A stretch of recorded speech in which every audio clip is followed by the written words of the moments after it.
let's just put it this way. I would stay in a loveless marriage just to make sure I could be with Lena every day.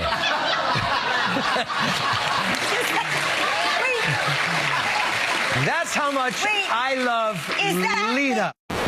She has spent nearly 3 decades smiling through a camera lens every single morning, keeping millions of viewers company with their coffee. But behind that easy, effortless charm is a woman who has quietly weathered heartbreak after heartbreak. The loss of a decades-long friend, the death of a beloved family pet, brutal public scrutiny over her body, and a health matter that pulled her off the air without warning. At 55, Diane Marsh's story is far more complicated than the smile suggests. Diane Carol Marsh was born in November of 1970 in Lorain, Ohio, the kind of steel-town city where nobody hands you a career in television. Her father worked the overnight shift at a manufacturing plant for 31 years. Her mother taught third grade at the local elementary school. There was no showbiz pedigree here, no industry connections waiting to open doors. Just a girl who decided, against every reasonable odds, that she was going to make it. She left college after her second year to chase acting work, a decision that unsettled her practical, working-class parents more than they ever fully admitted. For years she bounced between regional theater, background work on films shot in Cleveland, and audition after audition that went nowhere.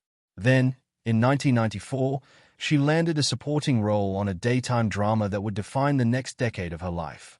It was a soap opera, often dismissed by critics as disposable entertainment, but for Marsh it became a proving ground. She stayed with the show for 9 years, learning to work at a breakneck pace, memorizing pages of dialogue overnight, showing up before dawn. What most people don't realize is how much of her identity was built in that grind. Soap actors are some of the hardest working people in the industry, churning out an hour of television nearly every single day, and Marsh thrived in that pressure cooker. But the trade-off was steep. She missed ordinary milestones, ordinary time, in exchange for a career that hadn't even fully arrived yet. She was building something, brick by brick, with no guarantee it would hold. What kept her there wasn't just ambition, it was necessity. Marsh has said in interviews that she never took the work for granted, having grown up watching her father clock in for a job that demanded reliability over glamour. That instinct followed her onto set. While other young actors treated soap work as a stepping stone to be endured, Marsh approached it like a craft worth mastering. Directors and co-stars remember her as someone who showed up early, knew her lines cold, and never phoned in a scene, habits that would later define her entire daytime career. Then came 2003, and the opportunity that would change everything. A seat behind the desk on a national morning talk show that had, until then, been anchored by a single longtime host. Stepping into that role meant stepping into years of audience loyalty and expectation. It meant proving, live 5 days a week, that she belonged there. She did more than belong. She became a fixture of American daytime television for the next 2 decades. But success like that comes at a cost most viewers never see. So what did Diane Marsh actually sacrifice to get there? And was it worth it?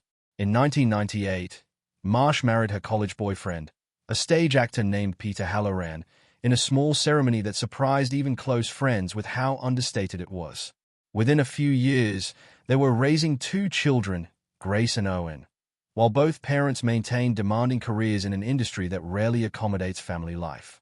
Marsh has been candid over the years about how difficult that balance actually was.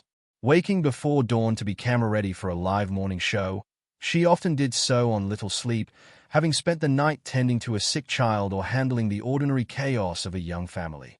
There was no glamorous illusion here, just exhaustion managed in silence, because the show needed her present, alert, and on no matter what happened at home the night before.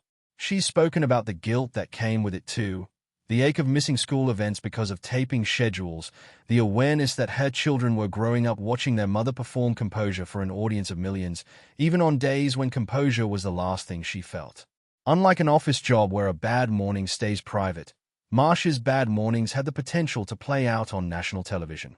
And there was another layer to it, the pressure to make it look effortless. Audiences wanted the version of Diane Marsh who was endlessly upbeat, quick-witted, unbothered. She built a career on being relatable and undeniably warm, and that meant the harder moments, the arguments with Peter, The sleepless nights, the fear that she wasn't doing right by her kids, mostly stayed off camera. Her children are grown now. Grace was